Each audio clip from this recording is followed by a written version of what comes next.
So we would like to continue this shiur to speak about Rabbi Yonatan Eibeschitz. And last week we spoke the story of the first, we may say, almost 50 years of his life.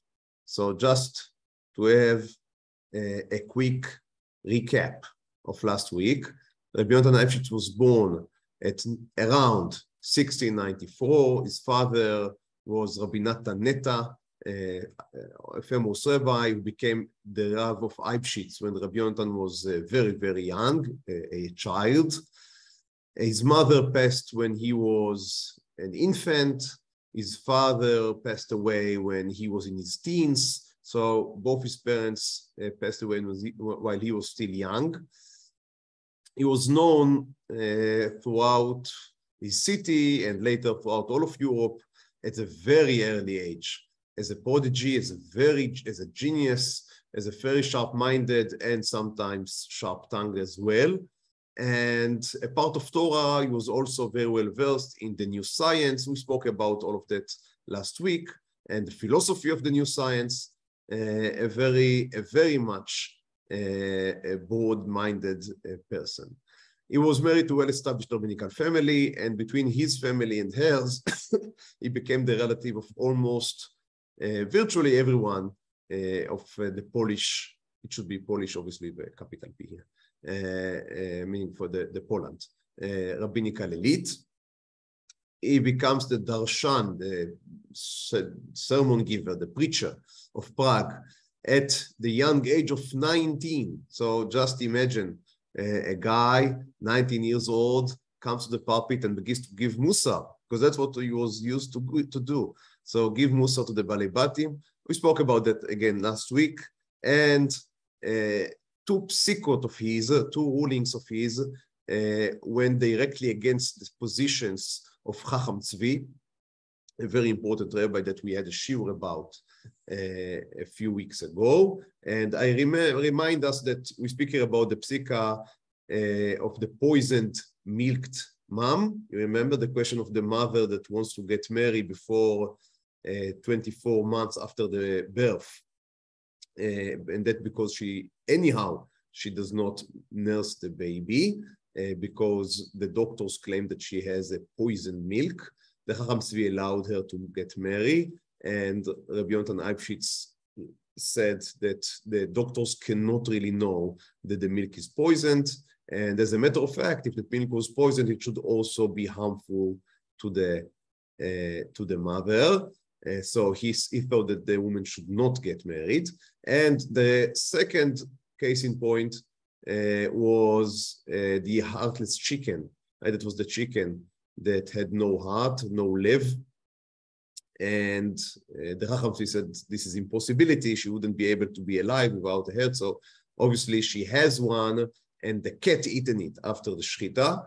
And Rabbi Yonatan Eibeschitz held that maybe some other organ assumed the roles of the heart and was replacing it. So it should be considered treif, because it could have been alive without a heart, but still being a treif. And that's how he regarded the case. And now usually just disagreeing with someone over two psakim should not be part of such a shiur, but as you would see later, it may have played a big role in what later happened to Rabbi Yonatan Eibeschitz. So that's a recap of last week, and now we continue in the years of Rabbi Yonatan Eibeschitz in Prague. So Rabbi Yonatan Eibeschitz was in Prague for 30 years, from the age of 19 to the age of 49 or 50. So for 30 years in Prague. And one of the interesting things he did, a part of the Jewish internal affairs about which we spoke last week, was his relationship with non-Jews. And he himself writes in his introduction to his commentary on the Yoredea part of Shulchan Aruch, which is called, this commentary is called Creative Apleti. So he wrote that 40 years later. הייתי נכנס ויוצא בחדרי השרים. So I would go in and go out in the courtrooms. וכהני מלומדי נוצרים ירום הודם And also I spoke with the priests of the enlightened Christians, of the scholared Christians, Yarum Odam, they should be excelled. Some translate this Rashi Tevot as Yerachem Hashem, God have mercy on us. But I think that the simple reading here is as I read, meaning Yarum Hodam, they should be excellated. Litvakeach imam b'shel Torateinu. So I would go to debate with them about our Torah. Now, why it would be so important for Yonatan Eibeschitz to argue with someone regarding the Torah? So he says, Asher tzachku alai sarim mikama dvarim asher yachpeu aleinu ושמו עלינו עלילות דברים, ואני הייתי כמליץ מוציא לאור תעלומה לברר דברי קדמונים. So he said some of the ministers, some of the priests would laugh on the expense of the Jews. Why? We'll see in a minute. Because of some of the agadetot, some of the stories told in the Talmud, in the Gemara. And Rabbi Yonatan Eibeschitz would defend the Talmud. Now, again, why it would be so important for Rabbi Yonatan Eibeschitz to defend the Talmud? Being the priests can laugh about the Talmud how much they want. Why would we care about their relationship towards the Talmud? But he explains, Ad shetoda la'el itbarach, chokhmati amda li, so my wisdom helped me, umatzati chen, and I found favor in their eyes, שירשוני להדפיס ספרי התלמוד, מה שלא היה מאז ומקדם. So in Prague, for almost 200 years, Jews were not allowed to print Gemara. They were not allowed to print Gemara. Why? Because the Gemara was considered A, anti-Christian, B, backwarded. So it was anti-Christian because it had polemics and agadot against Christianity, or that this was perceived as being against Christianity, and it was backward because some of the stories are very strange. So, for example, there is a story in Gemara in Brachot about HaKadosh Baruch Hu putting tefillin. The Christians were aghast. How can you say that God? It's amazing. But yeah, they said, how you, the Jews, can say that God put a tefillin? Now, I wouldn't say what they think happened to God, but let's leave that aside. So how can you say that God put on tefillin? That's blasphemous. So you are not allowed to print such a blasphemous book in our holy city of Prague. And Rabbi Yonatan Eibeschitz was able to explain to them some of the agadetot. But what he doesn't write here is that some of the agadetot he was not able to put their mind at ease. So they said, you can print the Talmud if you censor out what we do not like. And in the end, he agreed. He said, I would, so he was able to explain whatever he was able to explain. He was not able to explain what they did not accept. And they printed the Talmud, they printed the first tractate, they printed Masechet Brachot. They didn't call it Talmud because the name itself was also banned. So he called it Hilchot Brachot. And he printed, it was, and it was a heavily censored volume of Masechet Brachot, but nonetheless, it was a Masechet Brachot that was printed in Austria, in a very strongly Christian, Catholic country. Now, many, many years later, in 1753, we speak here now about around 1720, but many years later, about 1753, Rabbi Yonatan Eibeschitz would be involved in a great controversy that we'll speak about. And during this controversy, he also was trying to recruit the king of Denmark, of all people, to his side. Now, in order to help him recruit the king of Denmark, he was asking a certain Jesuit priest named Franciscus Hesselbauer from Prague that he was working with in the censoring of the Talmud. So he asked him to give him a letter of recommendation. And the following is the English translation of the letter written by this priest, Franciscus Hesselbauer. Now, I will try to eliminate myself so you can be able to read. Let's see if I can do that. I hereby attest that Yonatan Eibeschitz, the current chief rabbi of Altona, Hamburg, and Wandsbek, resided here in Prague for more than 20 years.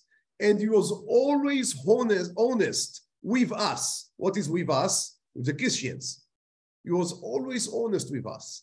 He faithfully served his congregation, industrially studied Jewish arts, dutifully served as a chief rabbi, and was appointed by His Imperial and Royal Majesty as a censor of the Hebrew printed books.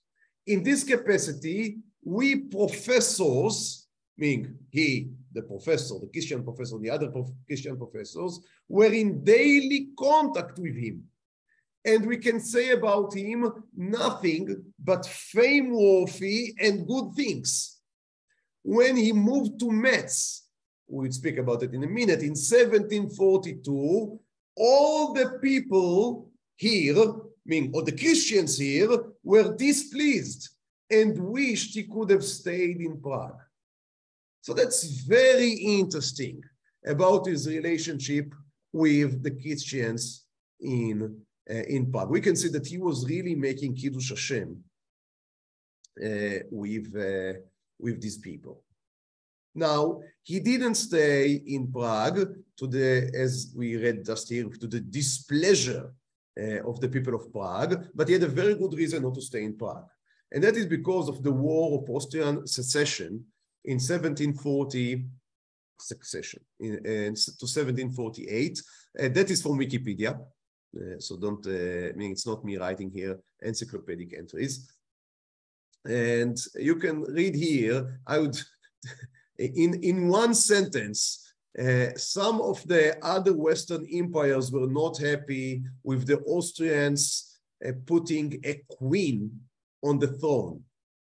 So Maria Theresa is a queen, so she may not be deserved to rule the Holy Roman Empire. Now, I think we already mentioned that the Holy Roman Empire was not holy, neither Roman, and certainly not an empire. But nonetheless, that was a good pretext for the other empires, the other forces of Europe to invade Austria and try to rip parts out of it. So we can see that the allies were, for example, Spain, Sardinia, Saxony, Russia, and Sweden, that, as we already mentioned, was for some reason thought that it should hold Central Europe during the 16th and the 17th century, and the 18th century now.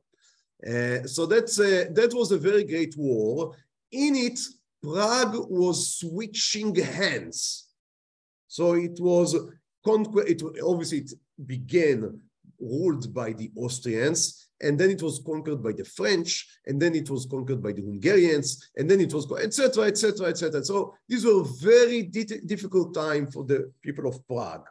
And during the conquest, and it was conquered by the French, Rabbi Yonatan Eibeschitz decides that he would leave. He was harassed by the different forces, and he decided that he would leave the city. So he left the city for the city of Metz. That's a French city, the city of Metz. And that was in 1741. So one problem was, here is a contemporary from their time, a picture drawing of the city of Metz. Now, one problem of him living in time of war to French territory was that the Austrian government, and especially Maria Theresa, saw him as a traitor. That's very important for the end of the story. So he is seen now as a defector by the government of Austria. You may recall that he already had a clash as a young man with Maria Theresa. If you remember the story of the statue, the golden statue. We told last week. If not, you can return to the recording of last week and see it. And already there, he outwitted Maria, the very young Maria Teresa, and seemingly she did not forget it. Okay, now let's put that right now in brackets and continue with the life of Rabbi Yonatan Eibeschitz.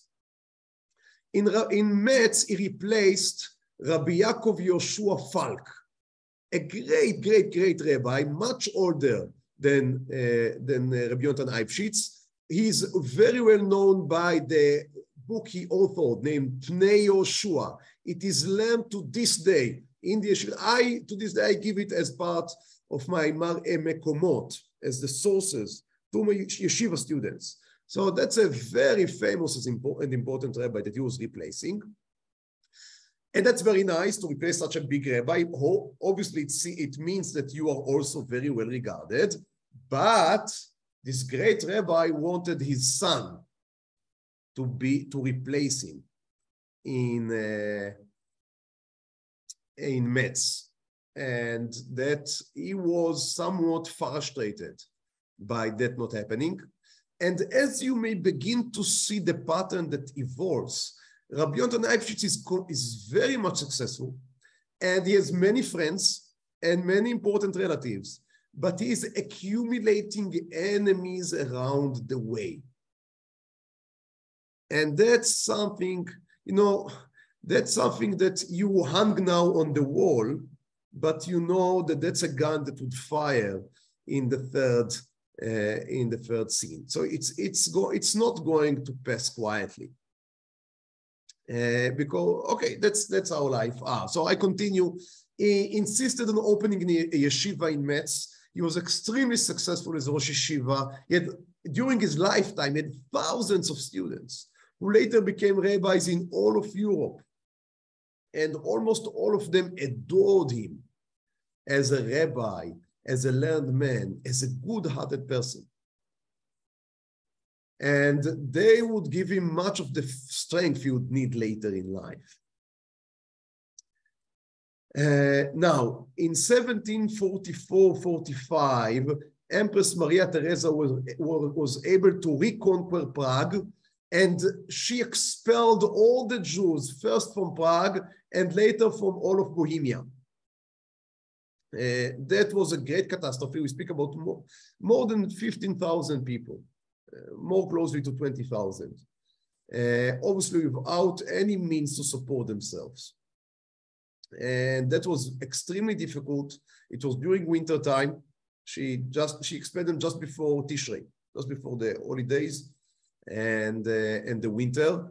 Because anyone knows the climate in these regions of Europe know that it's extremely cool, just extremely cool to send someone away from his home with children, with everything. Not to speak about 20,000 people to expel them. Many died. Many died. Rabbi Yonatan Eibeschitz was doing his best to help his former community. He was sending letters. We have most of the letters. He was sending letters all over Europe to raise money, to raise funds. And some of the communities, he sent one letter and they didn't respond, or they didn't respond as intuitively he thought that they should respond. So he sent them again. It's a very sad story. He gave a drasha that was later published in his book of drashot I showed you last week, Yarut Vash. So he gave a drasha 2 weeks after the explosion, in which he says, I couldn't speak for 2 weeks because I was just crying.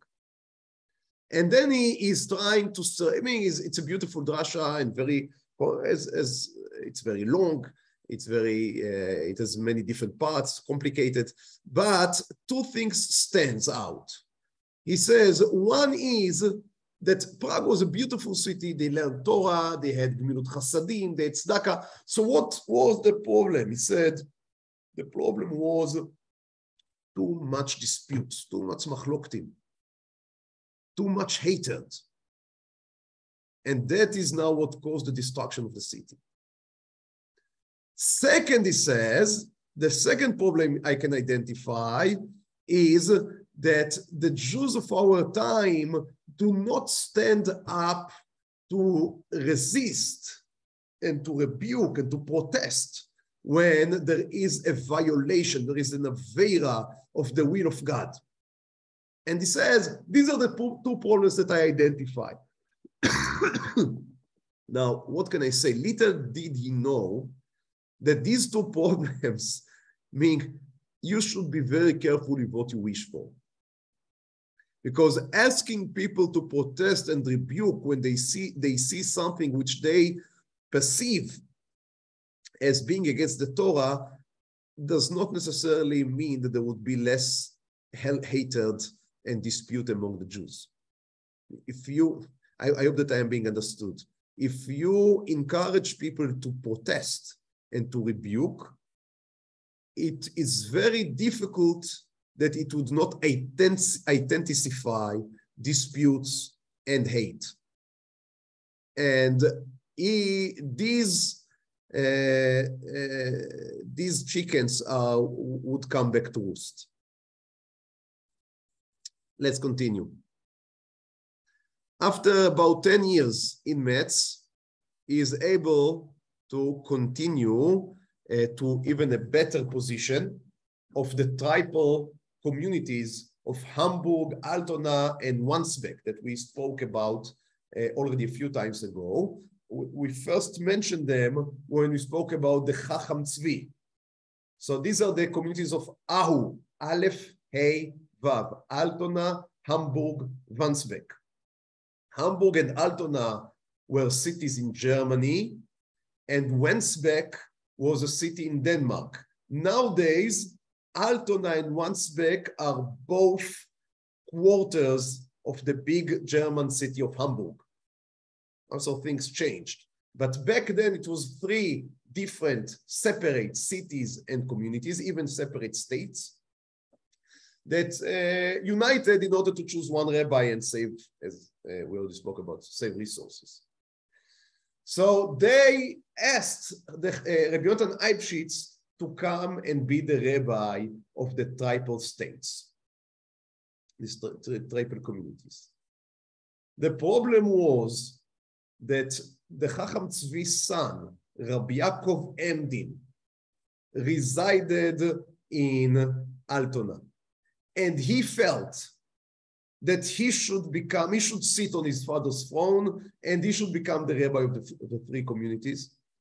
He writes that. I mean, obviously that's what he felt. And that's what he deserved. Now, unfortunately, he was just not electable. He was even more pronounced than his father in calling a spade a spade. Now, there is a limit to what you can do if you want to be a public figure. Now, I'm speaking very, I think, honestly now, openly. There is a limit to what you can say.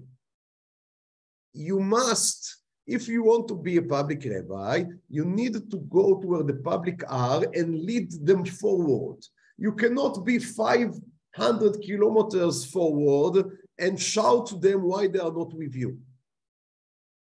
It would never work. But Rabbi Yaakov Emdin was a person of black and white, of truth and force. He was a genius, a real genius. And we use his sefarim to this day. And in certain areas, he is the harbinger of Jewish historical studies. He had his own printing press in his home. And I dare say that he was the first Jewish blogger. He would publish pamphlets almost every week with his thoughts, with his ideas. He was documenting. He was almost obsessed. I'm sorry, I hope that I'm not using problematic language. He was almost obsessed with documenting everything. That's how we know so much about the story we're about to tell. He was just documenting everything. And it's very rare to catch him on stating something incorrect. So he writes what happens to him, what happens to others, very open. I mean, he gives his own opinions, but he does not play with the facts. So that's very important also. There is no way that such a person can be a Rav of a big community. It wouldn't work. It would never fly. And so they didn't want him. They didn't want him, and they elected Rabbi Yonatan Eibeschitz. And that was, even before we begin with everything that happened later, that was a fertile ground for problems. Now, before Rabbi Yonatan Eibeschitz came, there was a terrible pandemic, we may almost say, of deaths, of mothers giving birth. So them, maternity death and prenatal death, it was very, very unfortunate. People were very scared. Now, Rabbi Yonatan Eibeschitz was known for writing amulets, what we call in Hebrew kmeiot. And that his kmeiot were especially good. And they say that in Hahu, right, in these three communities, 16 women died in birth in 1750. After Rabbi Yonatan came to the community, next year, only 3 women died. So that's interesting. So he was giving these amulets. Now amulets, if you have never seen one, it is a cloth. Written on the cloth, it's the amulet. You roll it, you put it in some type of a leather bag, and you carry it around. It is not to be opened. Some of Rabbi Yonatan's opponents who opened the amulets to see what is inside, obviously, to me, it's not a question. They tried to frame him. I have no meaning to accuse him of something. So they opened the amulets and they sent it to Rav Yaakov Emdin. This is, you remember, the son of the Chacham Tzvi, the man who believes that he should be the rabbi of the 3 communities. So they gave it to him for inspection. And that is what he found inside. So this is from one of the books that Rabbi Yaakov Emdin published. It's called Sfat Emet, the words of truth. In the left side of the screen, I hope that you see it in the same side I see. In the left side, you see the Kameya, right? Now, right to the Kameya is the letters that he wrote. Now, I don't want to go now into how exactly to read that, but we will just read the way in the right side, you can see the decoding as done by Rabbi Yaakov Emdin to the amulet given by Rabbi Yonatan Eibeschitz. And this is the decoding. B'shem Hashem Elokei Yisrael, Hashochen B'tiferet Uzo. I'm not going to translate because if you need to understand, you'd understand. And what you need, you'd understand in a second. Elokei Kol Olamim, Ne'etzalim Nivraim Yetzurim Asuim, Hasomech Noflim, ובשם שכינת קודשו, במלכות קודשו, ובזכות משיחו, pay attention carefully, בזכות משיחו האמיתי, שבתאי צבי הקדוש. אני גוזר על כל שדין ורוחין ומזיקין, שלא יזיקו בשום נזק שבעולם לנושא כמי הזו, חווה בת רייכל, שלא טפל ולדה ויהיה לה רפואה שלמה. So, again, without going into the practical decoding of the Kameya, if Rabbi Yaakov Emdin is correct in the way that he decoded this amulet, it's written here black on white that Yonatan Eibeschitz believes in Sabtai Tzvi as the Messiah, and there's no way around it. Meshicho Amiti, Shabtai Tzvi HaKadosh, that's as explicit as it can be. So Rabbi Yaakov Emdin had a private shul. He gathered his community and he said to them, that's what I found in the amulet by Yonatan Eibeschitz. Now, one of the two, Either that he would say, he would deny that he wrote it, which is fine, being I didn't see it writing it. So either that he would deny that he wrote it, or that he would provide an alternative decoding. But if failing to do both, then he is a Sabbatian and should be put under the ban. Now, Rabbi Yonatan Eibeschitz in the beginning tried to close the matters privately. He sent a private message to Rabbi Yaakov Emdin. You can calm down, it is nothing, you are wrong in your decoding, and let's just put it aside. It's just Chilul Hashem. But Rabbi Yaakov Emdin would not listen. Now, why he would not listen? Every one of you can say what he believes in. Rabbi Yonatan Eibeschitz believed that he wanted to destroy him because he took the position of the Chacham Tzvi. And because he disagreed with the Chacham Tzvi back then, 20 years ago in Prague. Rabbi Yaakov Emdin argued that he's fighting to save Yahadut from an infiltrator, from a betrayer by one of the greatest rabbis of the generation who is secretly a Sabbatian. And he would not back down. He just would not back down. Rabbi Yonatan Eibeschitz refused to publish. He said, you are wrong in your decoding, but I do not owe you an answer. So I would not publish the right decoding. And that's it. And that's it. This is esoteric, and you were wrong by publishing it, but you were wrong by opening it. You were wrong by publishing it, and I do not owe you any answers. And it's a very long story, and we have almost a minute-to-meter account, because as I said, Rabbi Yaakov Emdin wrote everything. And when I say everything, I mean everything, including where he went, to the private room. It's as I said, he was a real blogger. And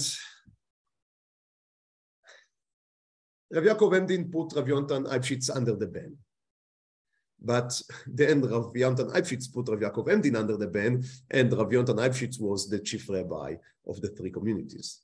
So he was able basically to shut down Rabbi Yaakov Emdin.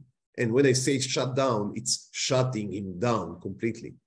That was shutting down his shul and putting him in a house arrest. You have to remember, back then the communities still had legal powers. It's not like today. Today, if I would want, as the rabbi of the shul, let's say I would want to put someone, if I would put him under the ban, I think that you can sue me in a civil court. And if I try to put someone under a house arrest, that's a joke. But back then, that was part of the legal rights of the rabbi of the community. And Rav Emdin had to run away from his home in the middle of night, dressed as a servant, and headed for Amsterdam. Amsterdam, I think we spoke about, had a religious liberty. So no one could put you under house arrest in Amsterdam. So he ran away to Amsterdam, where he resided for more than a year, couldn't see his family. And both sides were trying.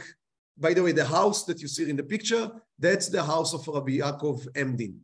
That's a picture from the beginning of the 20th century. The house was destroyed by the Germans during the Second World War. So the house does not exist anymore, but that's a picture of the house where he was put in a house arrest. So both sides were trying to gather support. Rabbi Yaakov Emdin was able to recruit the Pnei Yoshua, Rabbi Yoshua Falk. If you remember, that was the rabbi that Rabbi Yonatan Eibeschitz replaced in Metz instead of his son. Remember that? So now it's coming back. And the Pnei Yoshua is bombarding Rabbi Eibeschitz as a heretic, as a Sabbatean, as a Rasha. Now, again, the Pnei Yoshua said it has nothing to do with his son. It had only to do with the truth. And it was really a problem. What can I say? It was really a problem because Rabbi Yonatan Eibeschitz refused to give an alternative decoding. So the decoding of Rabbi Yaakov Emden was very convincing, especially when you have no other plausible choice. On the other hand, Rabbi Yonatan Eibeschitz was a great rabbi, known tzaddik, a real tzaddik. And he was also a relative, I think I already said, of most of the Polish rabbinate.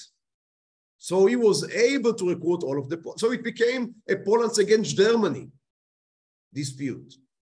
The whole Jewish world was torn and turned upside down.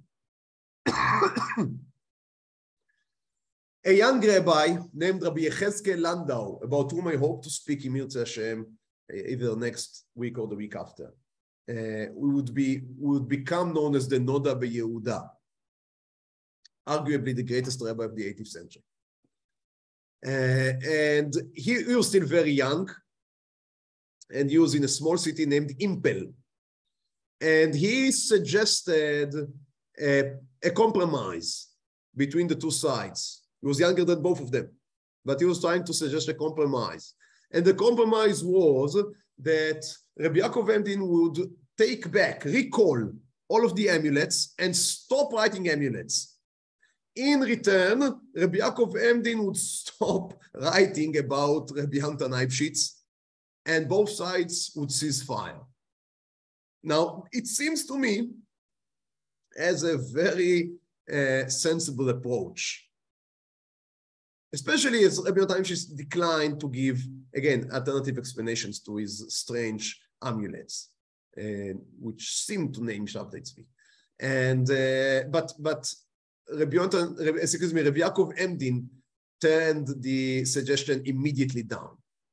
He said that's a cover-up, that the Noda B'Yehuda is trying to cover up for Rabbi Yonatan Eibeschitz because the rabbinical establishment does not want to be revealed. So they are covering on their own. And maybe that's what it was. It's not so bad, I think. But anyhow, it was very bad. It was very bad because it was tearing up families, and the non-Jewish press began to be involved. There was beginning to be non-Jewish press, newspapers. And they were happy to write to their readers about these strange things happening to the Jews, who maybe think that the Mashiach came. Now, you may think it's strange, but they held that if the Jews think that the Mashiach already came, it would not be such a great step then to convince them that the Mashiach is not Shabtai Tzvi, but their Mashiach. So they were encouraging the Sabbatean sect. And so they were so in their mind, that meant supporting maybe Rabbi Yonatan Eibeschitz. So the whole things became very, very strange.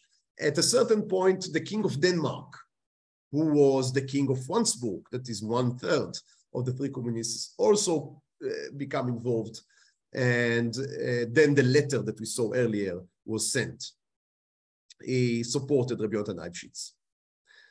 Eventually, in 1756, 5 years after the dispute began, Rabbi Yonatan was reaffirmed as the Triple Communities Rabbi, and it was marked by a parade, which didn't fail to march beneath the window of Rabbi Yaakov Emden. Now, is that the end of the story? Not even close to, because Rabbi Yaakov Emden would not cease publishing every week pamphlets about Rabbi Yonatan Eibeschitz and posting them on the walls. Now, they tried everything to stop him.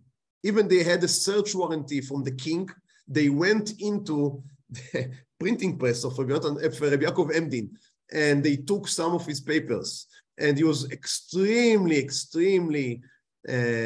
shaken by this experience, but it didn't stop him. It didn't stop him. And then, a few years later, at 1759, Rav Yonatan's son, Binyamin Wolf, which picture you can see here, and you can see that he is not your typical son of, maybe yes, I don't know, but not your typical Rabbi's son.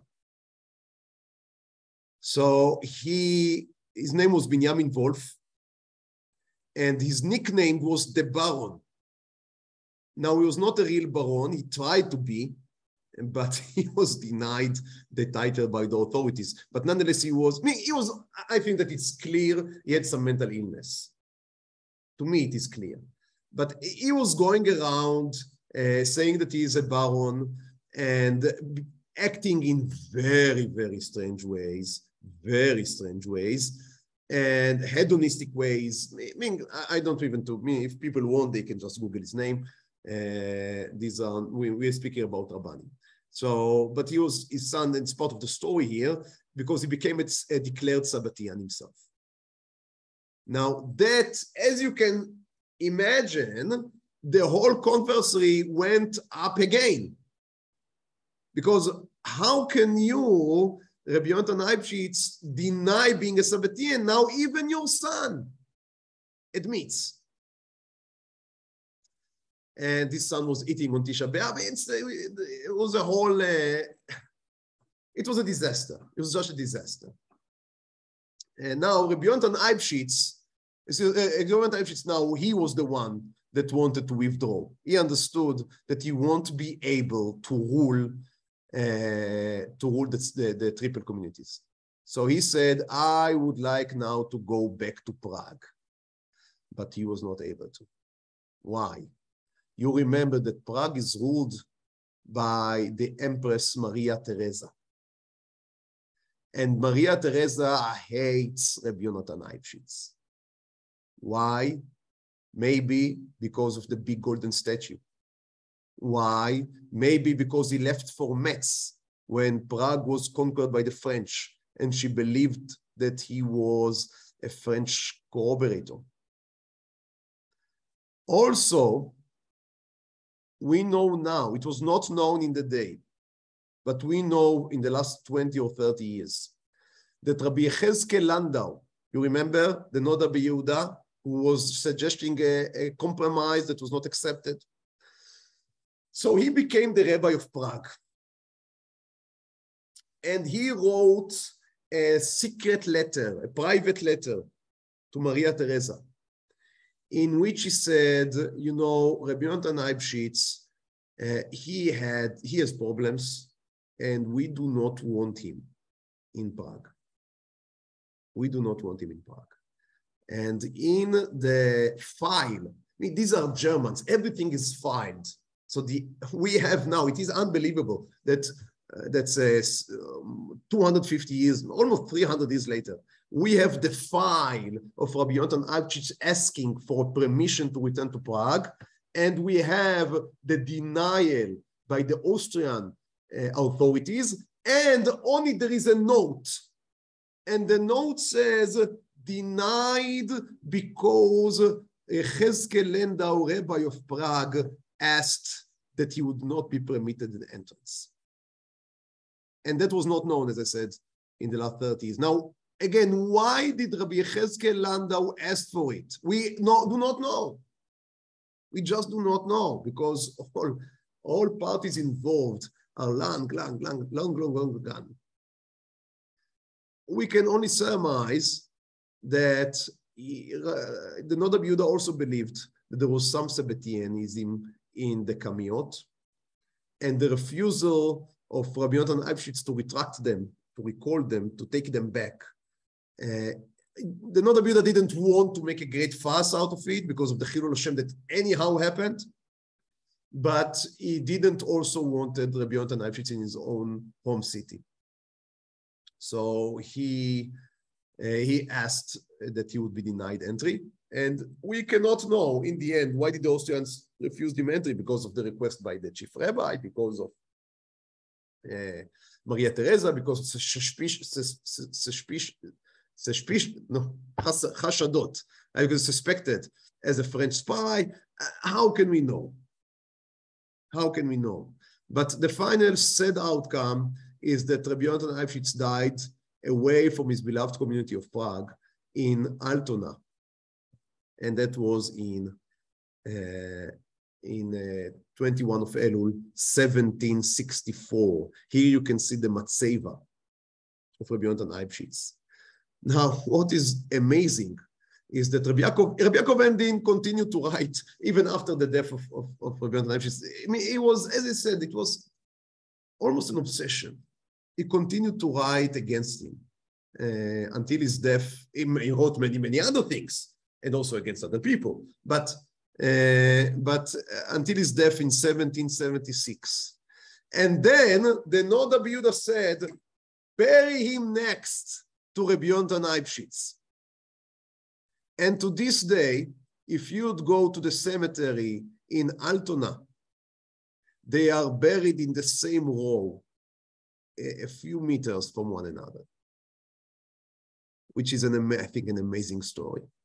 In many Batei Midrash, they have the Masora to put the Sfarim of the two authors together, to insist that Ha'emet ve'Shalom e'avu. In the end, peace and truth can love each other. It's a beautiful message. It's a beautiful message. Rabbi Yonatan Eibeschitz himself, let's read what he asked to be written on his Matseva. Can you read the short poem? Yir'u kol over hacharut al haluchot. Everyone who passes should see what is inscribed here. Ha'ish asher amad lenes ve'aya keshushan porachat. So the man that was as a high flag and as a flower that flowered, v'shav el afar mar'eu, but now he went back to the dust, umar'eu me'ish nishchat, and he was completely decayed. Lo nasimu al libchem, please put it on your heart, v'shuvu b'tshuva notzachat, and you should repent. Tfilah harbu be'ado le'elokei aruchot. Increase your tfilah for him, meaning for Rabbi Yonatan Eibeschitz, to God. Nafsho elav ye'esof, that God would take the soul of Rabbi Yonatan Eibeschitz, uval tehi nidachat, so his soul would not be rejected. Zchut ma'aseichem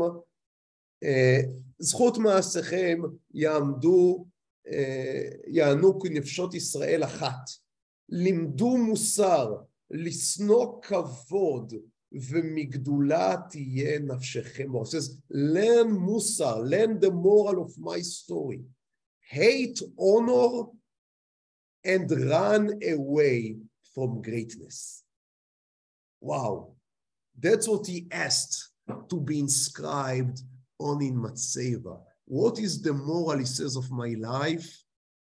That because of the greatness I had, I acquired too many enemies. And that eaten me. I think that's a very strong message. That's a very strong message. As I said, both are buried one next to the other. Now, if we are trying to do some appraisal, some assessment of the controversy, and I'm not doing it because I am anyway expert in or equipped to do this assessment, but I'm just trying to suggest some first thoughts. So, who was right? Was Rabbi Yonatan Eibeschitz a Sabbatian or not? I would give you my own thoughts.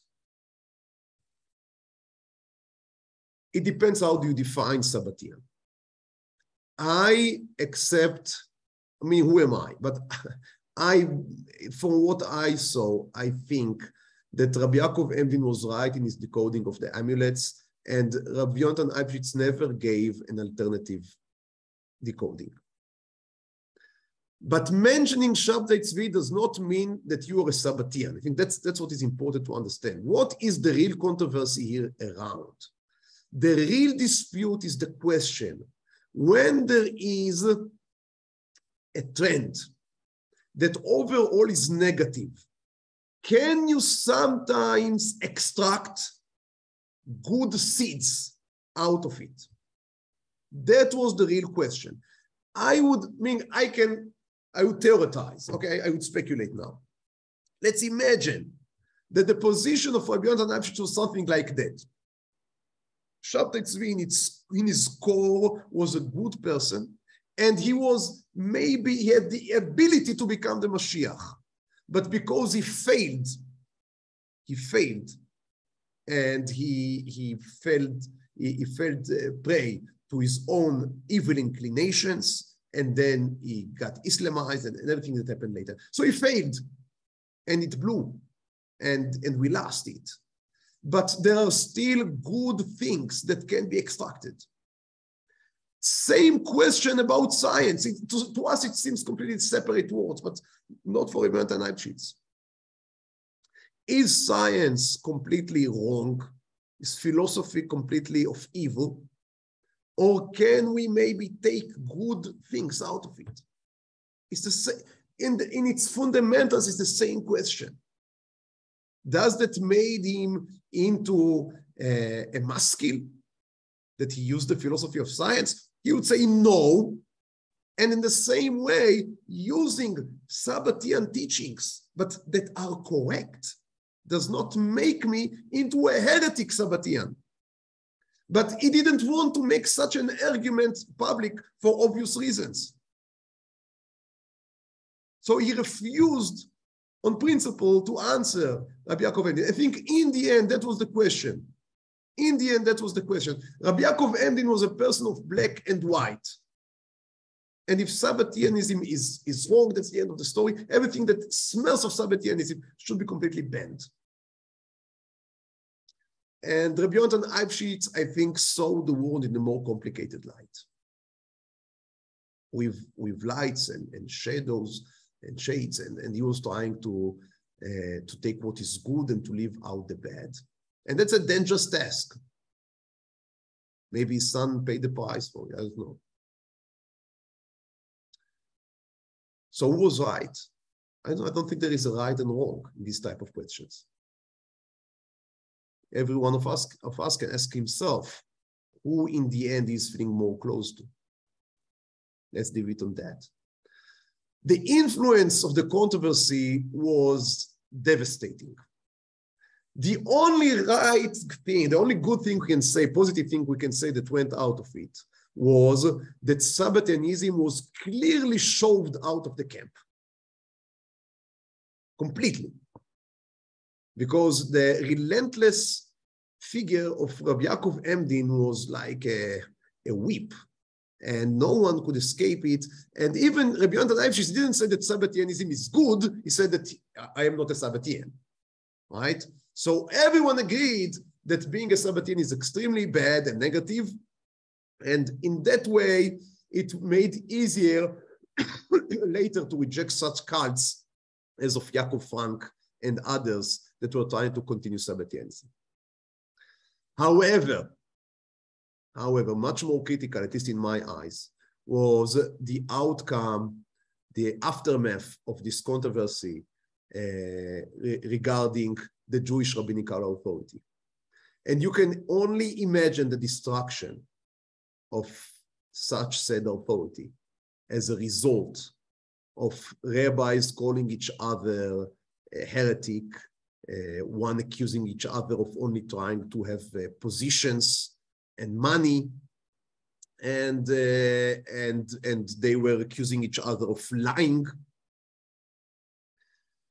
And all of European rabbinic were involved.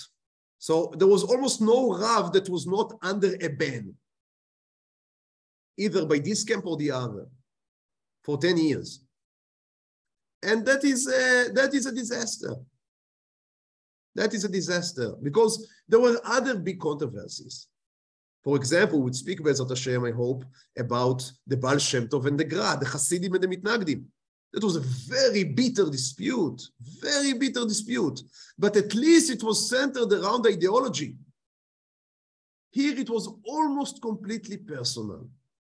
One says about the other that he's a heretic, and the other retorts that the first one only wants money and position and cover. So that was destructive. And it came in a time in which there were new elites going up, because now there begin to be scientists and free thinkers. And on the same time that these people are drawing themselves as completely objective and fresh thinking, the rabbis revealing themselves according to their own testimony as liars, as people that betray, as people that look for position. I mean, you can only imagine.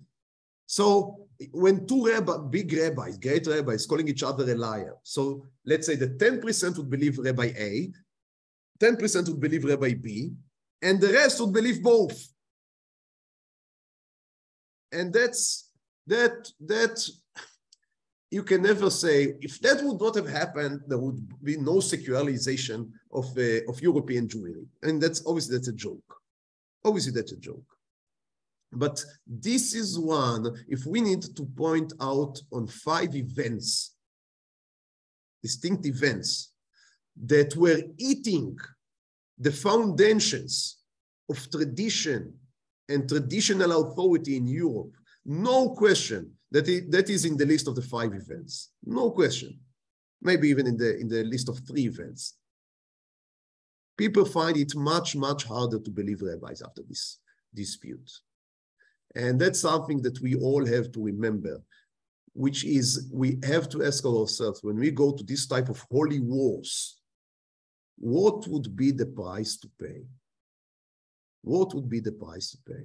And with that, we conclude this shiur. And next week, I hope that we'll be able to meet in person. But unless HaKadosh Baruch Hu would bless us with building the Bet HaMikdash, the next week it's Tzom Yud Zayin B'Tammuz. So we'll meet in person, but without eating. And I will try, obviously we are well on track for Yud Zayin B'Tammuz. I will try to find a story, a rabbi, that would be appropriate for the type of the day that we would be in. Thank you very much. Good health, and see you, Be'ezrat Hashem. Thank you. Thank you. Skyak. Thank you. Shavua Tov. Yasher Koach. Thank you. Refuah Shlema. תודה, תודה.